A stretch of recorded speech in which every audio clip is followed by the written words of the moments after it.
नमस्कार, सत श्री अकाल, वणक्कम, प्रणाम, केम छो, नमस्कारा। स्वागत करते हैं हम आपका सृजनी के मंच पर। आपको पता है, इस दुनिया के बनाने में बहुत लोगों ने योगदान दिया है। Many people have contributed to the making of Silicon Valley. Now you may ask me, who are they? Where are they? Today, we have the honor of introducing few people who were in the making of Silicon Valley the way we see it today. Yes, the living legends of Silicon Valley. Archana is honored today to welcome Kanwal Rekhi ji and Bibi Jagdish ji to Srijni's platform. I'll introduce you about all that they have done. But now, first of all, let me welcome Kanwal Rekhi ji and Bibi Jagdish ji. Welcome, sir, to Srijni. We're so honored, so proud to have you. Thank you. Namaskar. Thank you so much. And I know both of you were very busy today. Still, you could come to the show. Thank you so much from the core of our heart. And people have started welcoming all our great legends. So thank you so much to our audience as well. But before we get going, I'd like to show you a video that introduces Kanwal Rekhi ji. I might not have the right authority or word to appreciate or to honor the work that he has done for us as the Indian diaspora in Silicon Valley, not only here, across globe. So let's see a short video and then we'll get started. Here we are.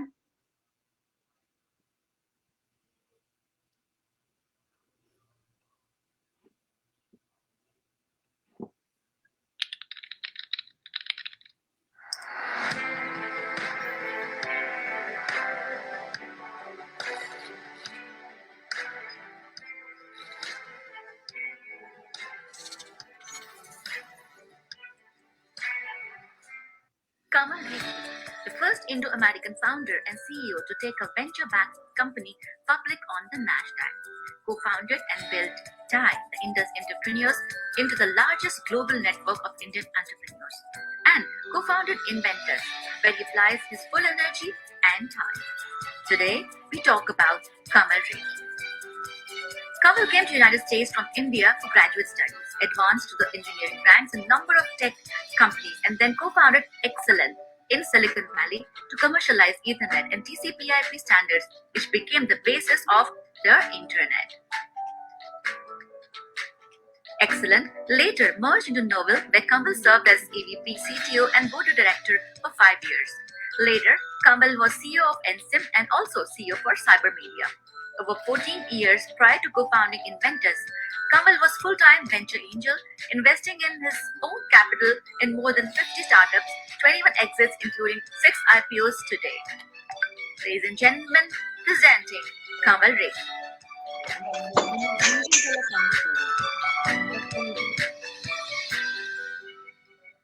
Oh, you want me to say something here? Yes, sir. We would love to hear your voice and your opinion about what your do meethe boje se kehte hain, 2 sweet words. Please do. Welcome, sir. Yeah. Well, it's my pleasure to be on this show with you. I have been the luckiest man in the world because with my beginning, a very humble beginning in Kanpur, to where I ended up at the end. It's been an amazing journey. And I happened to be at the right place at the right time many times. So I got the breaks in life, and we can talk about that later. But I got to Silicon Valley in 1971 before it was known as the Silicon Valley, and I have lived a charmed life as a result. I'll leave at that. But we will not leave you at that because we have so many questions today, so many things to ask you. Yeah. I am ready for that. I'm saying I would much rather have people ask me things than me tell them what I want to tell them. That is such a brilliant idea. I'll request all our audience to post their questions on the comments and we can pull it out and give it to Kanwal sir because he's ready to take your challenge, take your questions at any point of time. But meanwhile, I would like to know, Kanwal ji, you came at a time when there were very less Indians here. Here, today we see such a different environment and you have seen all through these years the change, the gradients of people changing, culture changing from a no man's world to all man's world for Indian diaspora. How do you feel the change? Would you like to tell us? So when I arrived in US in '67, it was almost the first wave of Indian Americans I mean, after the change of law in 1965, which allowed the Indians to come as a scientist and all that, right? And U.S. was at the top of its game. The space program was about to put a man on the moon, and India was at the bottom of its game. We just had a famine in 1966. So there was this thing, in America. The Americans were very, very nice people, but they were looking at India and Indians with pity. These people will never amount to anything. They cannot even feed themselves. India was a third-rate, third-world, country, going nowhere, right? So when we arrived here, people, were very sympathetic to us, but they were very patronizing towards us. And the attitude was, we weren't that smart, because if we were smart, we would have built a better India. But nobody knows the history of India, right? So I had to we all had to keep our head down and do what needed to be done to survive here, build our own reputation, build our own lives. And slowly but steadily, we showed people what we could do. And by mid 70s, we were starting to stand out among the immigrants. And people are noticing us as smart techies, smart engineers. And there was this new image emerging here that Indians somehow have this gene, which gives them a special ability in mathematics and all that. Just like the blacks have a gene, in people's imagination to become more athletic.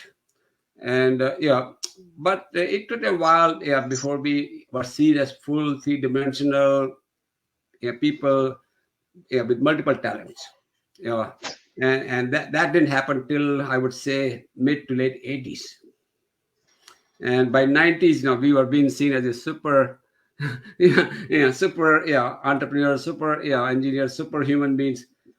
So there has been a very remarkable change. And in the process, we changed the image of India also.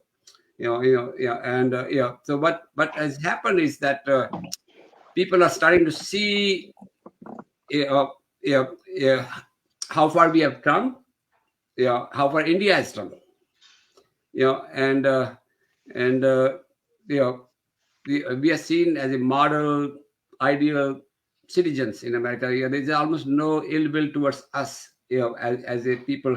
Like, there's a lot of ill will towards Muslims, which is sort of nonsense. But there is, that, right, or towards Latinos.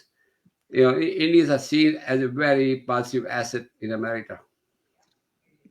I'm so amazed that such a, I mean, brand name, such a huge person, so down to earth. You're so inspirational, sir. But I would like to ask you one question: that what actually helped you to become you? What was the main, if you think back and think of one factor that made you as where you are today, how and what would you contribute towards? Yeah. So it was, whatever matter of luck or whatever, that I was able to get into IIT in 1963. And there at IIT, there's a pan-Indian voters of smartest people from all over India, and that you have to sort of mingle with, compete with. So IIT, 4 years at IIT, really prepared me for anything. And also, you get very comfortable with diversity. People from Kannada, Malayali, with Punjabi. You are put in this melting pot together, right? And you have to, you have to get along with everybody, and that serves Indians very, very well when they come to America. We are very comfortable with diversity and different point of views, different backgrounds. And so, as the lucky break that I got when I got into IIT has served me really, really well.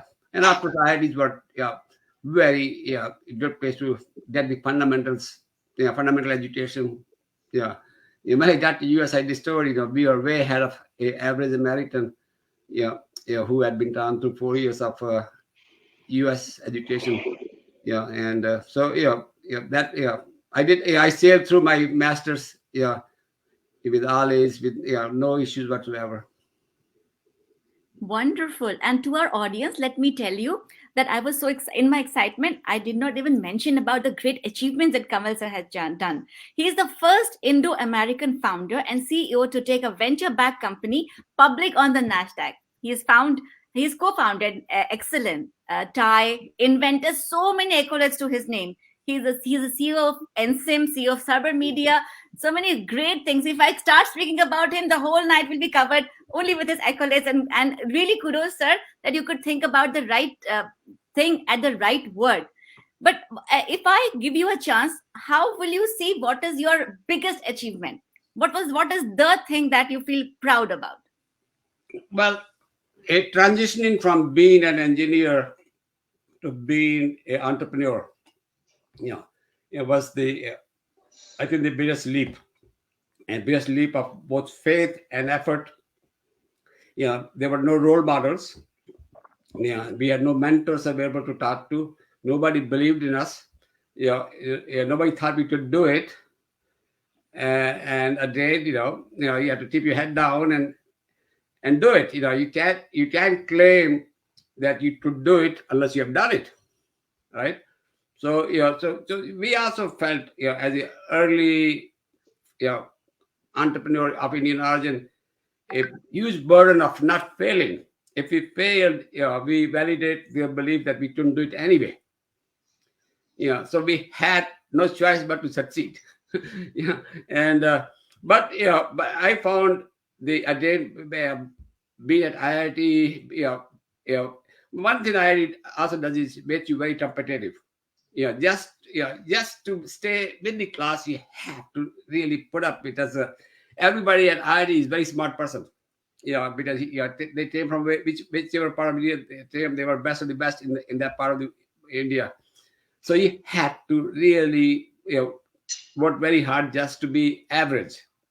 And so we had and fundamentals, like I said before, they teach us all the fundamentals. So when I was CEO at Epsilon, when Epsilon was I was a co-founder as a VP of engineering. And when my co-founder CEO got fired, I stepped into his role. And the company was given up for dead by the VCs and board.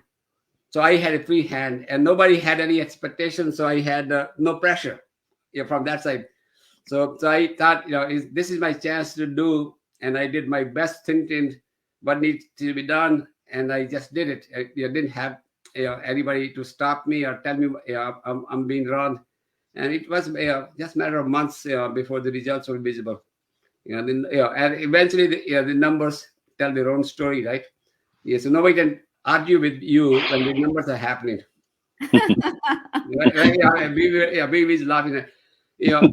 So one of the VCs had told me one of the early board meetings, yada, spare me the details, just show me the numbers.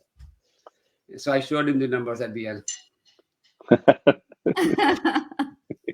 And you did show him right all the numbers along with all the details that was required, because you not only showed him, you showed the world what we can do, what Indians can do, and where we can reach if we really want to reach that place. So proud of you, sir. And not only me, many of us are inspired by your story of all that you've done and all that you plan to do in your future.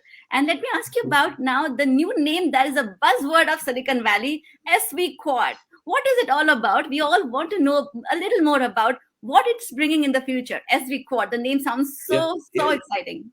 So the angel investing has become very crowded area. Large number of angels. People have made money as employees at Facebook, Google, and they want to try their hand at angel investing. So lots of stuff, but most of this stuff is garbage because people have no sense of entrepreneurship. The guys who are funding have no sense of how the businesses are run. The entrepreneurs who are coming are not getting enough capital, enough help, mentoring. And so BB, I and Raju and my daughter Rajan, we were comparing notes. We are doing angel deals up to 50,000 here, 250,000 there. Why don't we pool our resources and pool our efforts and give entrepreneur $1 million? And there's enough capital for him to do something. And then from there, the idea grew. Hey, maybe other people will invest in our companies, the companies we curate, companies we want to, mentor and all that. And when we put the word out, about 25, 30 people signed up to give us the capital. So we have raised more than, it is more than $20 million a year that we are able to invest in these startups. So we are now giving startup angels $3 million. I'll start entrepreneurs $3 million, for 18 to 24 months, to execute. And we are playing this game in a very new fashion. We want to now really help fresh new entrepreneurs. The ones that haven't had the experience. This is the first time entrepreneur. We are able to do it because we have the capital from the people who are willing to go with our judgment. And and we believe that between me, BV, and Raju, we have enough experience and confidence to mentor these entrepreneurs and steer them right. They bring the technology, they bring the market sense. We help them build the team, we help them execute in a more efficient fashion, and we provide them enough capital to reach somewhere meaningful in 18 to 24 months, so they are ready for the mainline BCs for round A. So this approach has allowed us to play a game in a very effective fashion on the cutting edge of the risk. We don't want to do a me too, an incremental a situation. We want to fund a riskiest of the events, these entrepreneurs, and hopefully we'll hit one or two big home runs like we did with the BB's Exodus back in late 90s. The goal is to hit home runs. And I am 76. You're muted. Yeah, Yeah. Amin. I am muted? No. No, not you. She is muted. Yeah, please go ahead. I am 76. So I don't want to do anything Mickey Mouse. I want to do where we are having impact. And you will have an impact. And we wish you pray, Tathastu, amen, that may you get more than 100x return for all that you put, and you make a name as you've always done in past, and the future be brighter than what it was yesterday. Having said that, we all know the technical side, the entrepreneurial side, the business side of Kamalji. But today I want to bring some fun part, because you have another side, and I would like to share a video where he's doing an exercise of boxing. Let me first show it, and then I'll put my question to you. So here for our audience sakes, Kamalji in his brightest mood.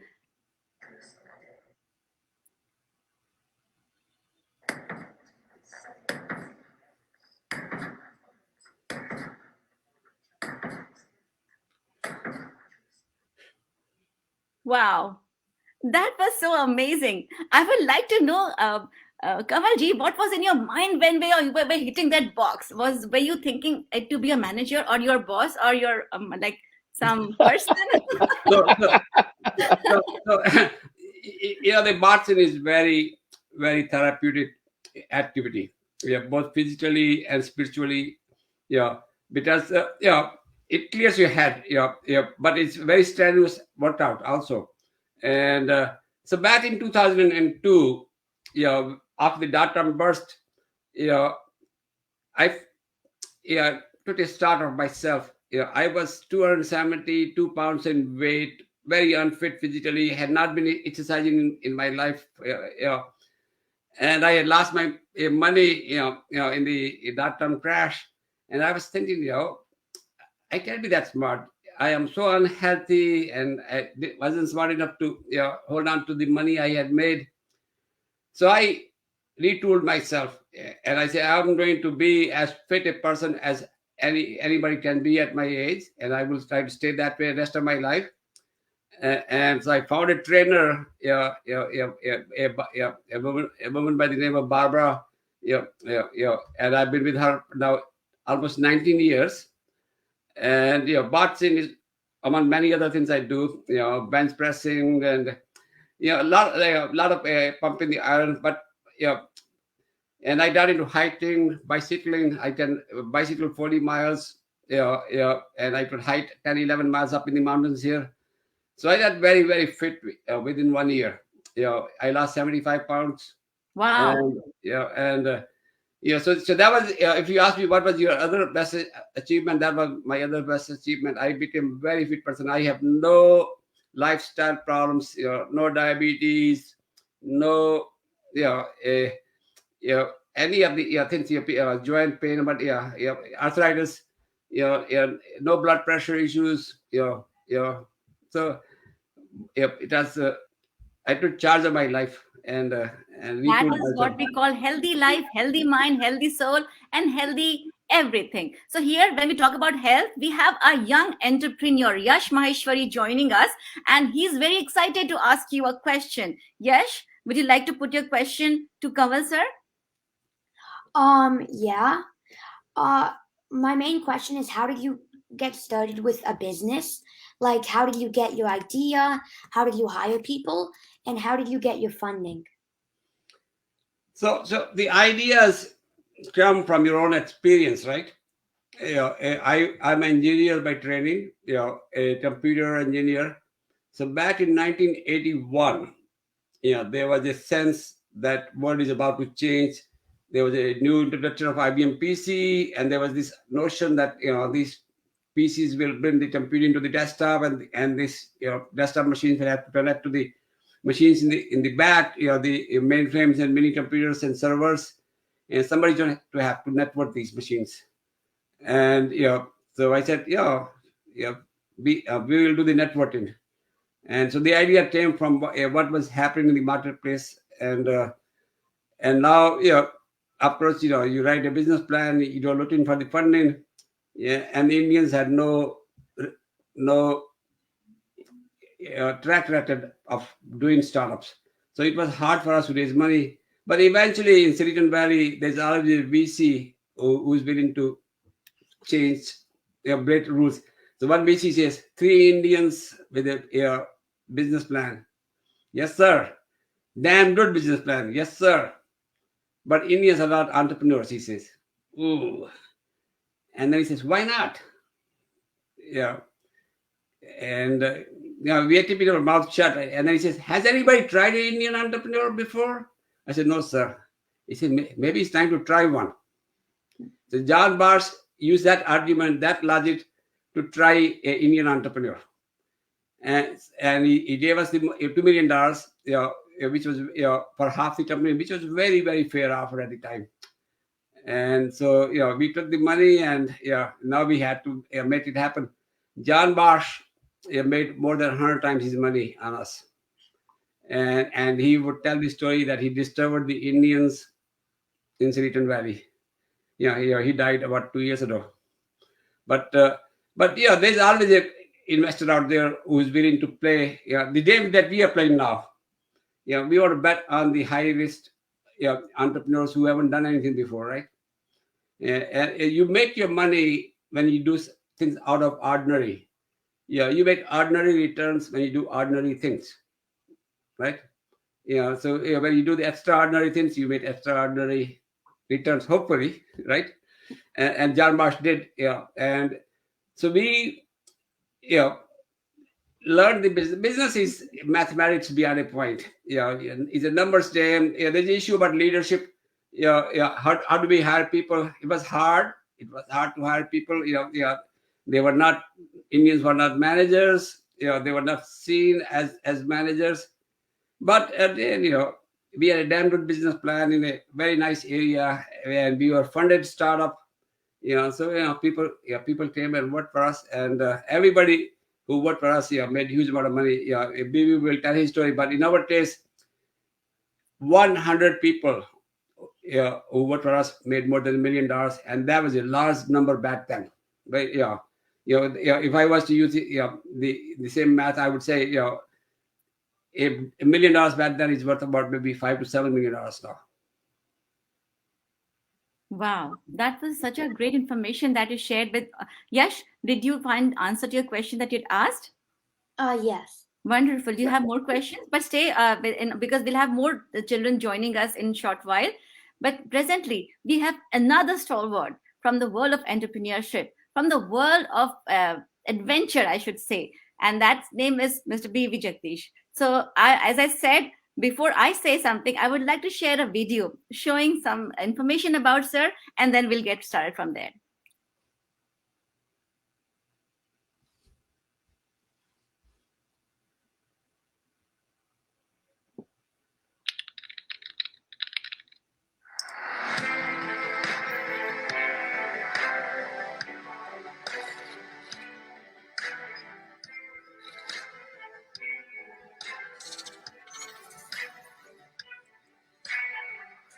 Legends of Silicon Valley. B.V. Jagdish. Successful serial entrepreneur, angel investor, and philanthropist. Yes, he was instrumental in the success of Exodus, which was the pioneer of Internet Data Center. He was the co-founder and CTO. Right till today, where he is managing partner at Koch Ventures. All his success stories, including Netscaler, Nutanix, NetMagic, Ocarina, so many more names. Yes, he has equality, kindness, and he has a vision beyond time to create jobs which can ultimately remove poverty. And his inspiration, you guessed it right, is Anu Jagdish. Friends, family, brothers, relationships, culture, heritage, family always first. And with all the accolades and awards he has won, he is the man, he is B. Jagdish. He is spiritual, he is aesthetic, he is a Sanatan yogi. And beyond all, if he's a friend for life. Ladies and gentlemen, put your hands together for B.V. Jagdish.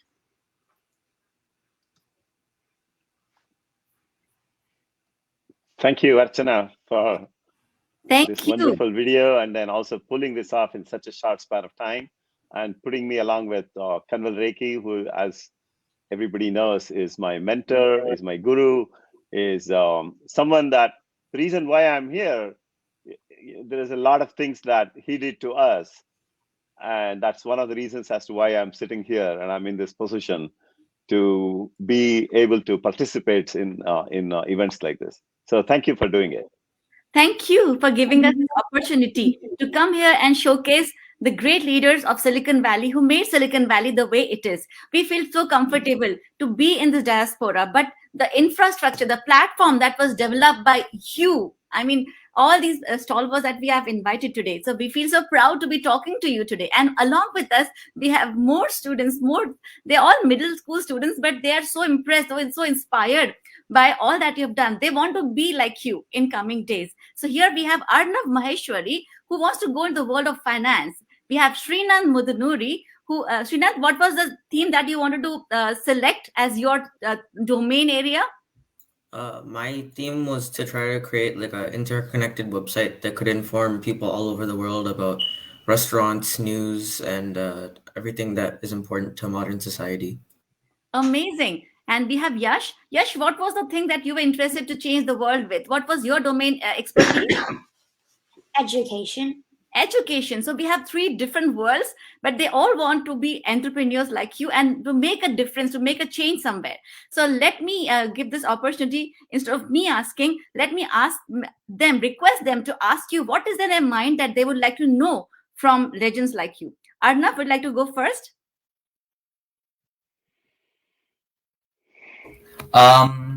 So what is the life like? So I know like you talk to investors a lot when you're starting up a company, but I don't know what's the life exactly like. Like, what are the specifics?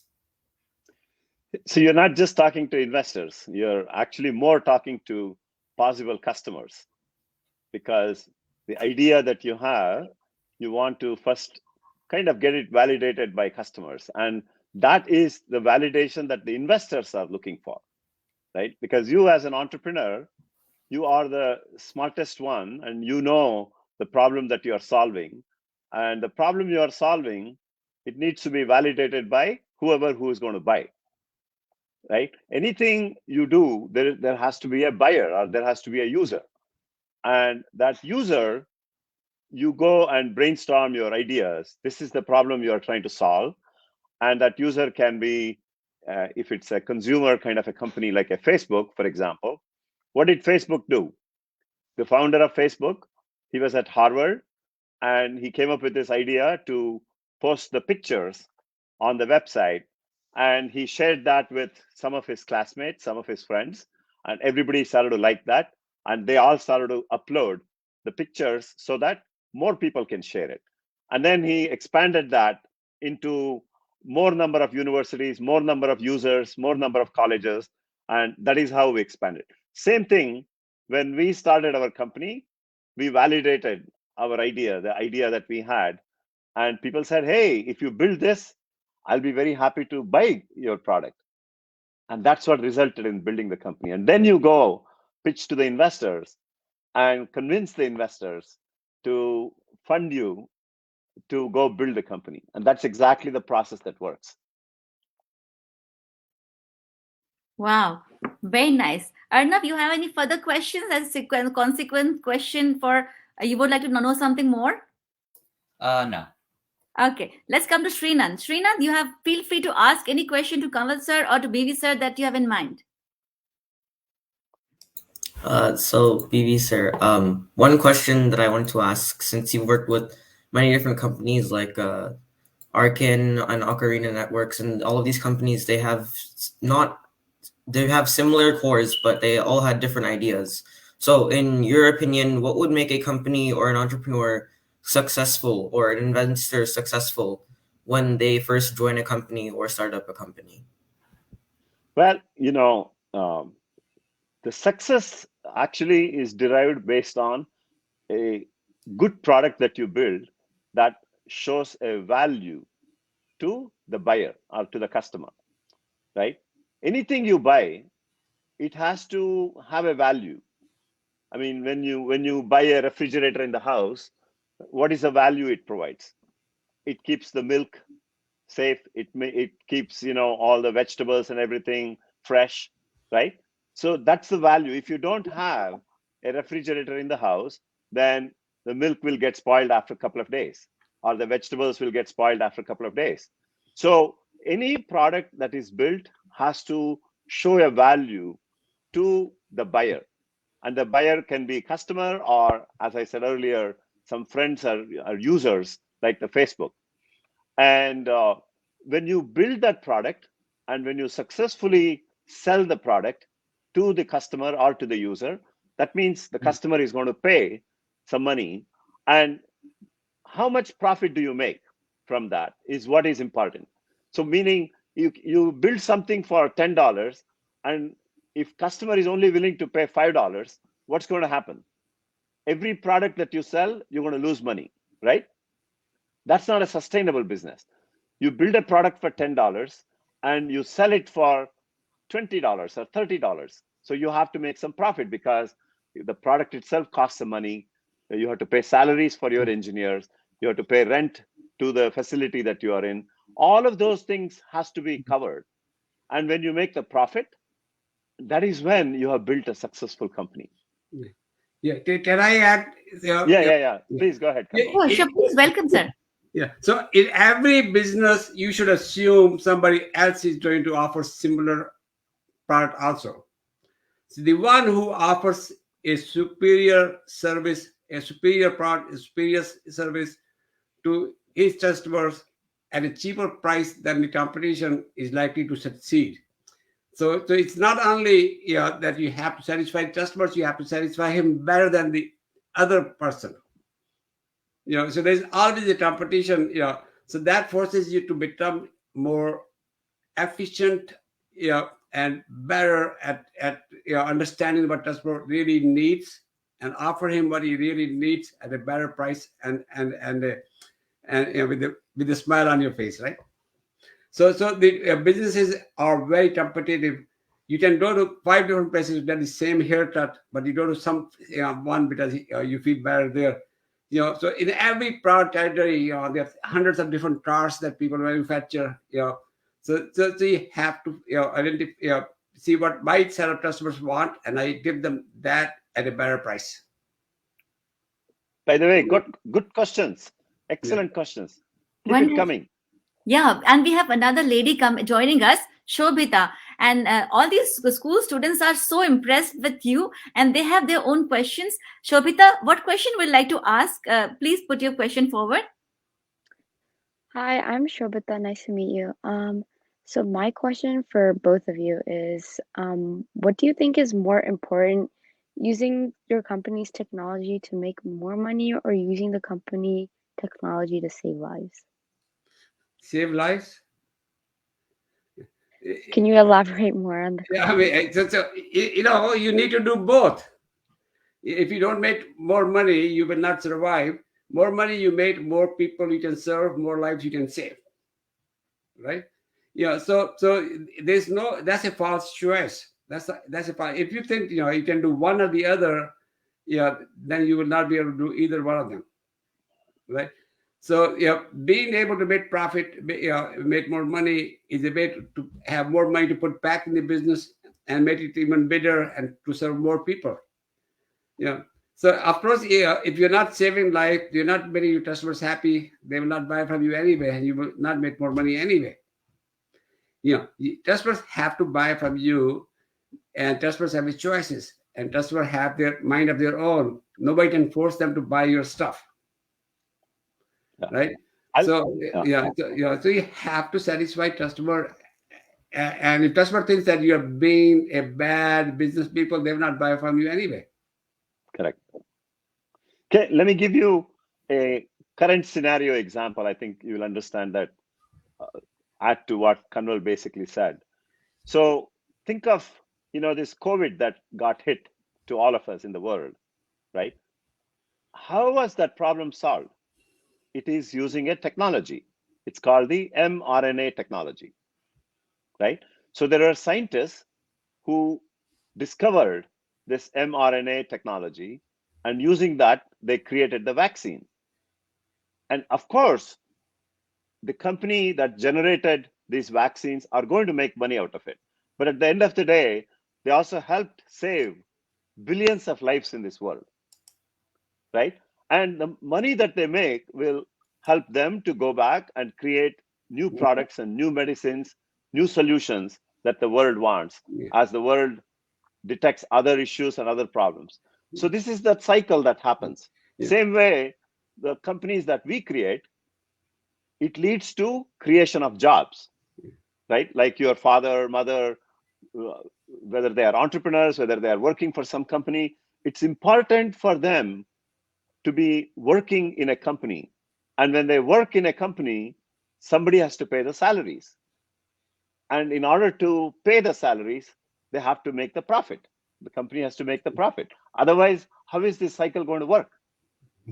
So both are intertwined. Yeah. Also, the investors who give you the money to start the company also need to be rewarded. Yeah, they need to be, they need to make money because they invested in you also. So making money is at the heart of a successful business. Nothing It's more. not evil. Yeah, it's not evil. Making money is not evil. Not evil. Without that, nothing works. I agree with you. That's the lubricant, that's the power, that's the energy that keeps the world moving. And now I'd like to appreciate all our audience who are giving wonderful comments. Padmanabhan Rao Melanahalli, sir, thank you so much for giving wonderful comments. Good motivational, he says, good motivational session for everybody. And I thank Anuradha Jagdish ji to give us wonderful encouragement. Bansidhar Shukla ji, Dr. Shweta Sinha ji from Iowa, Mr. Shesh Vasudha Murthy. Thank you so much for giving us thumbs up. We appreciate presence of Subhash Chand Rastia ji. We also thank all our audience, Ganesh Dutt Bajaj ji, for making time to see this wonderful show. We'll be right here with you after.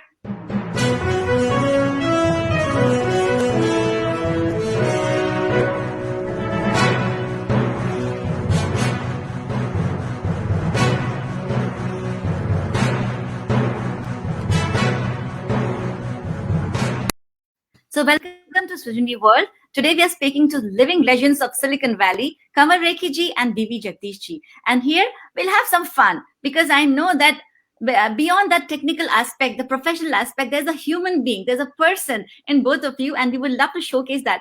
First of all, let me show you what Kanwal Rekhi Sarji where he has been recently. So he has met President, and he also has shook hands with the President. So amazing. And he has had food at the royal table of president's house. There he is. He's sitting and he's posing, he's putting his question. Now, here is one question to all of us. Out of these five people, where is Kamal Rekhi ji? If any of you can tell me, this is question is to all the students, that all those who have joined us. Do you see this picture? And you see Kamal Rekhi ji?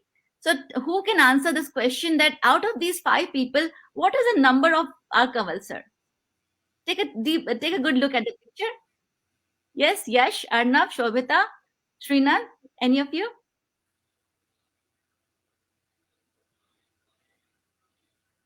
How about BV sir? Can you guess who was the person in the picture?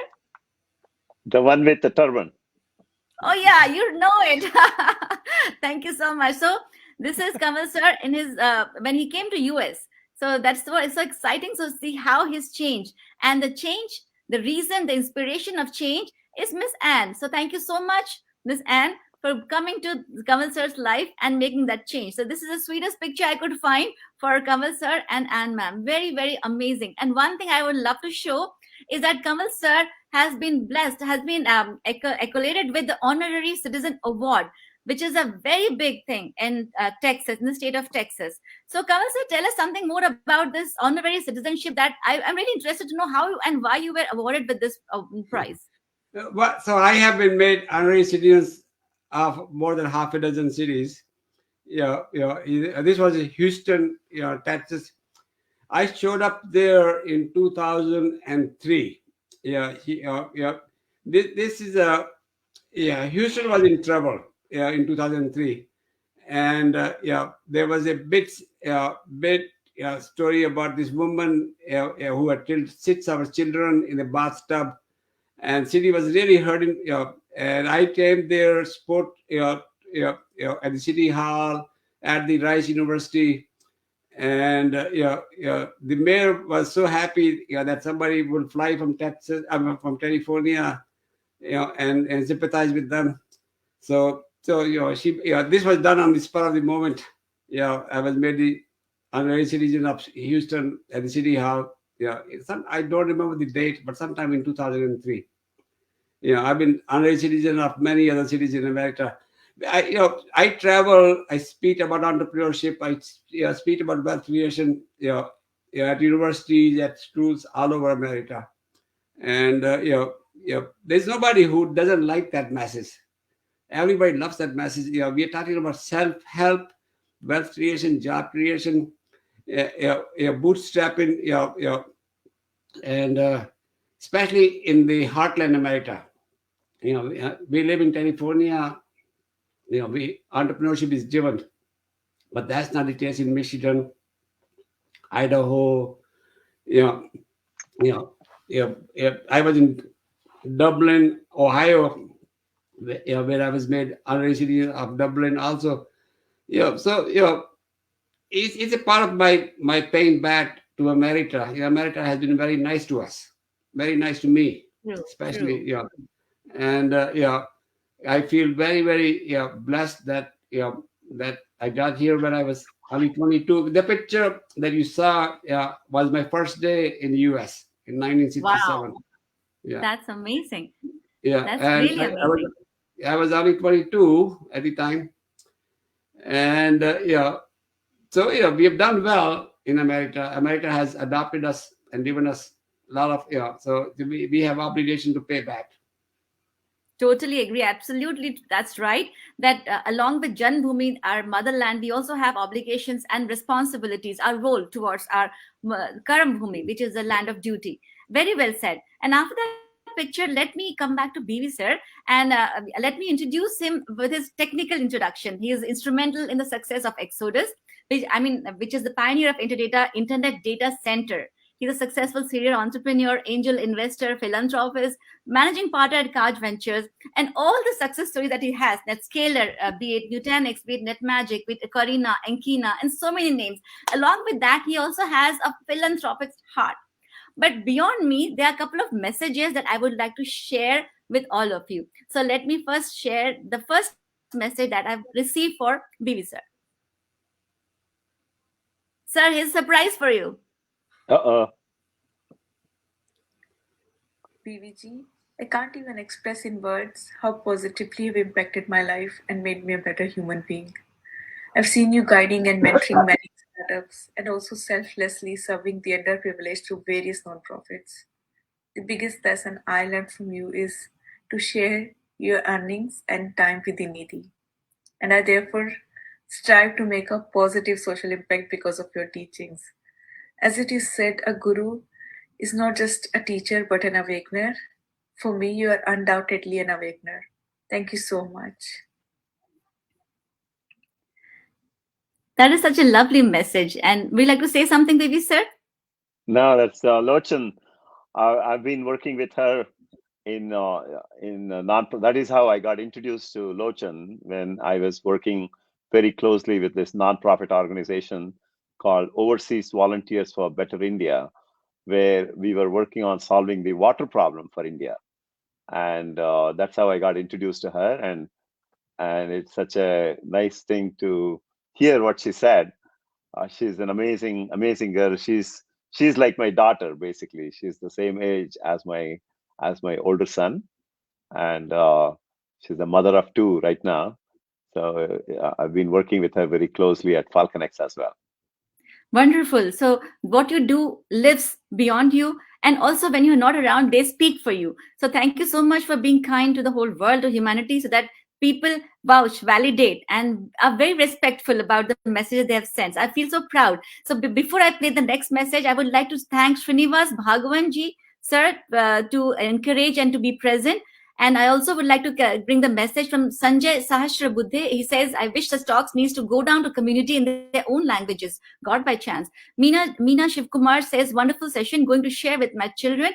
And one more I'd like to share because we're short of time. Kamalji, what are the 3 most important requirements of a startup success? So Raghuji, we would love to pose this question to Kamalji.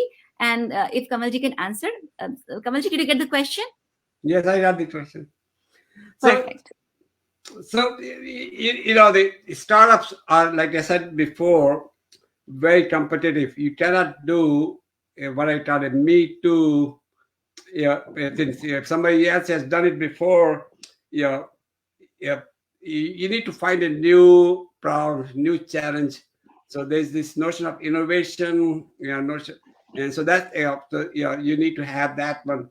Leadership. You need to have a leadership so you can hire people. And leadership means a sense of fair play, sense of motivating your team, sense of being, somewhat selfless, because nobody wants to work for selfish people.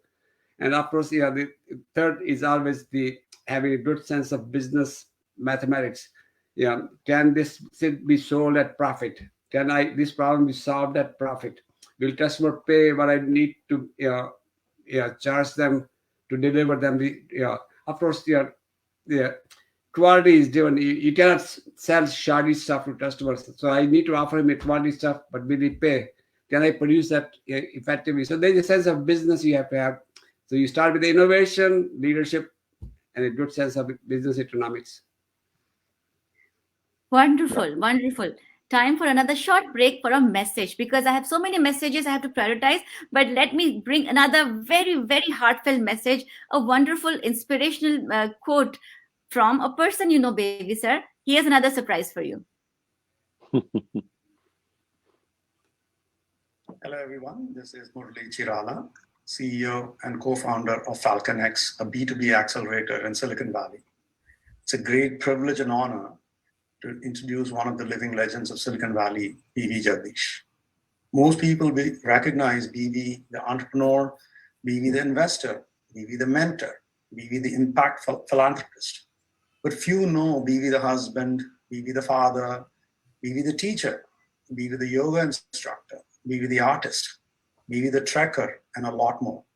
And even fewer know B.V. the learned in Hindu scriptures. To me, he's all that and a friend, philosopher, and guide. It's a privilege to know him. Talk to anyone in the valley and you'll see a pattern emerge. Everyone seems to have been impacted by him in some great way or the other. While he is accomplished, you'll be amazed to hear that his family has a lot of equals. His wife, Anu, is an accomplished in many ways. herself. We know her as an entrepreneur and acknowledged leader of social causes. As if that wasn't enough, she added 2 more feathers than BB. Number 1, she's a recent graduate of the Harvard Business Analytics program, and number 2, she's a 19,000er. And most mountaineers in this group would know that 19,000er means she scaled a mountain 19,000 feet or more. She scaled Mount Kilimanjaro to reach the roof of Africa. Their sons, Vivi and Anu's sons and daughter-in-law, are future stars in the making, creating their own shadow and stamps of influence. My privilege to know Vivi, and it's an honor to introduce him. Best wishes and good luck. Wow. Wow. That's Murali Chirala, who is an entrepreneur himself. And I was one of the seed investors in his first company called Cyberbiz, where he created a disruption in how the billing that we all receive in our homes, especially almost 20 years ago, all the bills used to come in the mail, and then we all have to write the checks to send the bills back. So his was the first company where he created this disruption of completely automating both electronic bills as well as the physical bills. And it's fascinating to see how Murali has evolved over the years. And now I work with him very closely at FalconX as well. Wonderful, thank you. And Kanwal sir, there's a question from Vinoy who's asking, which is a good idea to pursue, B2B software product or a B2C software product? So what will you think about, what will you say about it?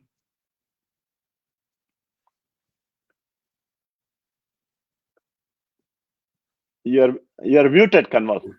Yeah, I would say both. There's a need for both in the marketplace. There's eventually, a consumer has to buy even from the businesses that you sell to. So when you sell some stuff to business, their goal is to become more efficient, more automated, become better business to serve the consumers. And sometimes you can bypass and sell straight to the consumers. I have done both, and they both are needed. They both have their own dynamics and more dynamics. And even at our Silicon Valley Quad, we're doing both type of deals. So I would not say one is better than the other.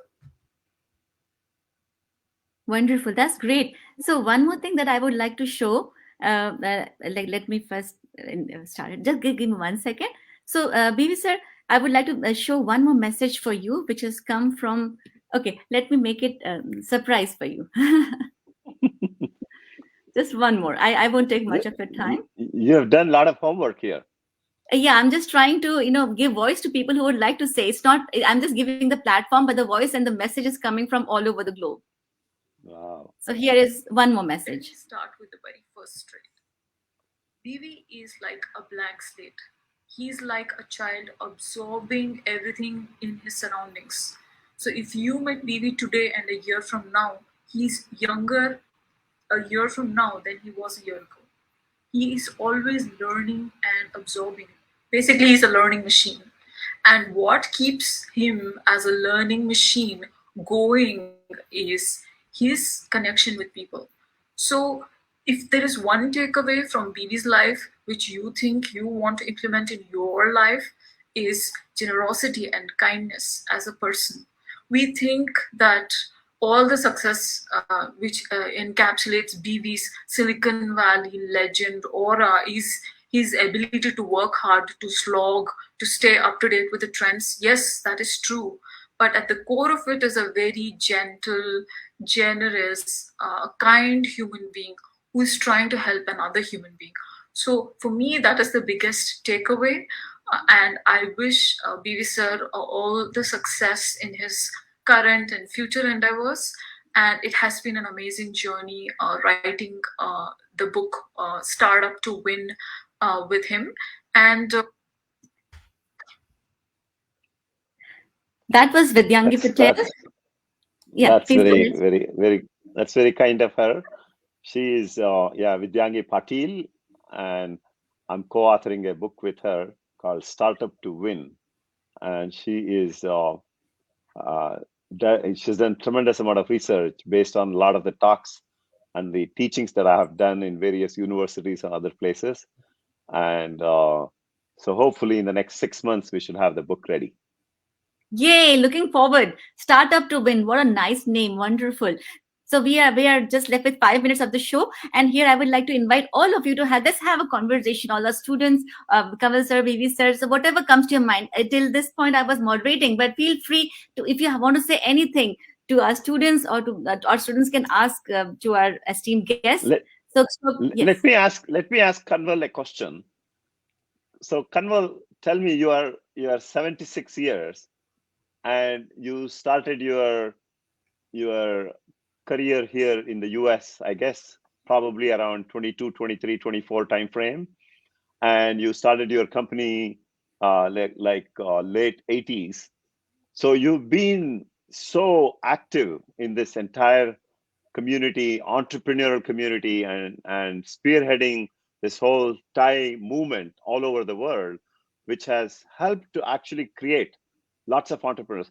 One is creating, the other one is, I think, inspiring. More than creation, I think inspiration is very, very important. And obviously, you saw something in us, and then you wrote a check without any conditions in December of 1995, at the time when we were literally, like few days away from going under. That's a very real and true statement. And he wrote a 200K check, which is actually available on the internet, right? With no note, no nothing, right? Because he wanted to make sure that we make the next paycheck to our employees. So what drives you to be still active like this and still energized? And I work with you very closely at SV Quad, and I learn from you every day. So why don't you share that with all these young kids and the rest of the people who are listening? So it has to be fun, otherwise you wouldn't be doing it, right? And so in my case, there's only so much you can do for yourself and your family. Your family taken care of you. So then you think about what is the larger purpose that I am here for, right? So in my case, there was always this sense, coming from India in the beginning, like I mentioned, there was this sense of being a little bit ashamed of being an Indian on the world stage. Back in 60s. Not the case anymore. So you have to say, how do we change that? How do we change that?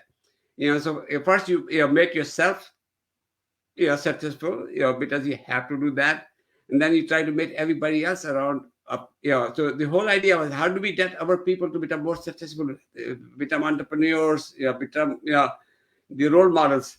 And and of course, money is important up to a point, but money is a great enabler. It lets you do things without hurting your family, right? So so somebody asked about more money. More money you have, more good you can do if you want to. I mean, I gave money to Michigan Tech, my alma mater in America. I gave money to IIT Bombay, my alma mater in India. I used my money to help start the Thai. So to me, money is a great enabler. Of course, money can be evil also. If you're so inclined. But in my case, it's been a wonderful journey, very satisfying journey. And of course, that tour. I want to tell you that that $2,000 check I wrote from BB and KB Chandrasekhar in '95 at one time was worth 1,000 times that number. Before the dot-com crash, it was worth over $200 million. So you do well by doing good also. Wow, that's a great saying. I really thank you for that statement, Kanwal sir, because you gave that light to BV sir, and BV sir is sharing that light to the whole world. So that means that your light is showing enrichment and illumination to the whole world. I just found this on the internet, sir. The BV Jagdish Science Center in Bangalore. I'm so proud to show that they are not only in US but in India also, and we also have the Kanwal and Foundation in IIT Mumbai and University of Michigan, as we saw in the video. And also, Kanwal sir has been with PM Modi sir, with the finance minister Manmohan ji, with in the royal guest, as I showed. There were so many accolades, but we are short of time. But thank you, Kanwal ji, for coming and talking to all our students and to all of us today. And also, but there's a request that we play, that he missed the video of Kanwal sir. So if you permit, can I play that video one more time? Because there are two requests of to play it again. If you permit, I'm playing that sir's video one more time.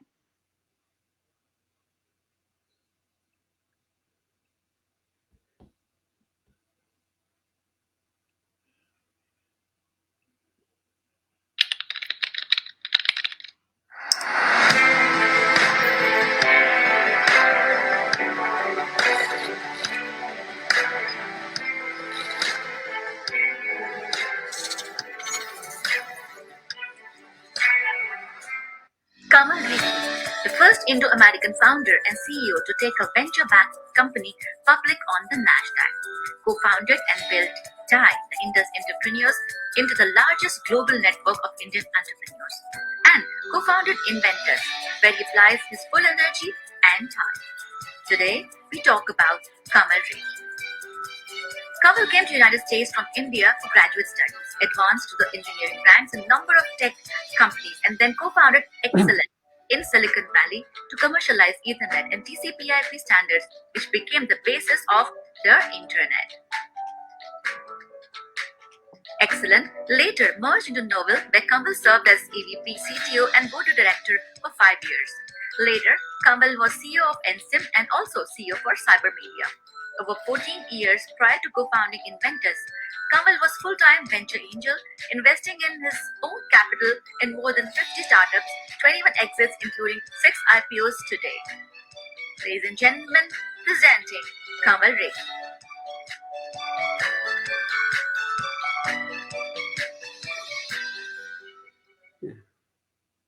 Yeah, Archana, I want to tell you a story about that me on that mountaintop. Sure. So when I set the goal in January of 2002 to get fit, I set the goal to climb the Mount Tamalpayas, which is the highest peak in the larger Bay Area. It's in the North Bay, and it's about 4,000 feet climb, and it's about 11-mile height.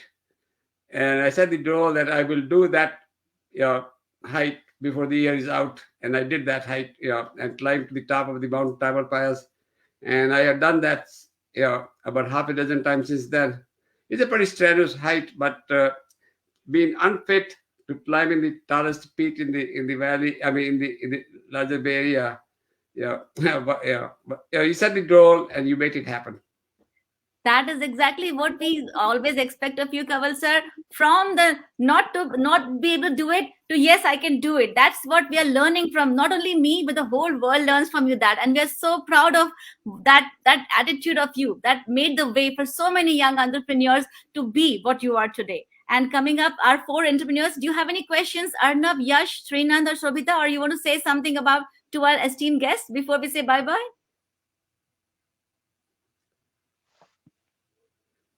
I just think this was just a great opportunity overall to just be able to be and talking with Kanwal sir and BV sir, and I'm really thankful for this opportunity. Yeah, like Shobita said, it was really nice meeting both of you today, and it's a pleasure to be here with you guys. I want to make one statement to you guys. There's no limit to how far you can grow in life, other than the limits that you put yourself on yourself. You set the goal which are as high and as lofty, and then go further.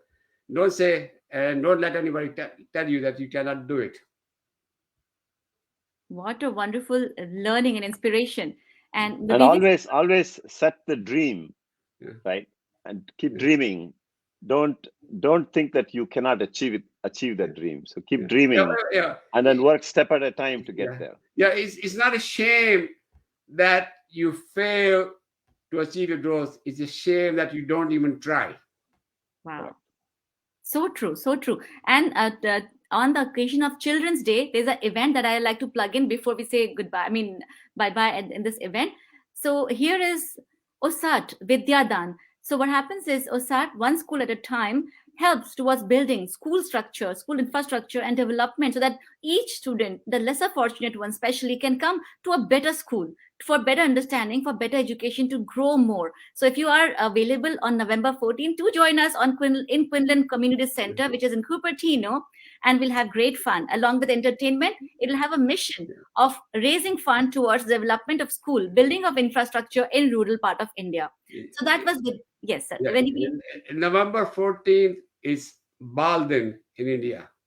exactly. So nicely put. Bal Din was the big deal in 50s. It was the birthday of Pandit Nehru. Correct. So That's why we chose that date. Okay, all right. So I want you to come, Kanwal, for that event. Yeah, November 14th. Okay, yeah, we will check. I'll send you the invite. Thank you. And we also invite all our audience to join us on November 14th for Vidya Dan, the gift of education on the day of Children's Day by OSAD. And having said that, we had a lovely time with Kanwalji and BV Jagdishji today, and also with all of our audience. Thank you so much for being here. Till we meet again on this crossroad on Srijani. Have a wonderful day. Take care. As they say, जब हौसला बना लिया ऊंची उड़ान का, तब देखना फजूल है कद आसमान का. When you make up your mind towards the great heights, the great achievements, we don't have to worry about the stumbling blocks or the stones that come. We just stand on the rock and raise our height. Till we meet again, from Sajni, from Kamalji, from BV Sir, from all of us on this platform, have a wonderful day. Take care and love you. Bye-bye.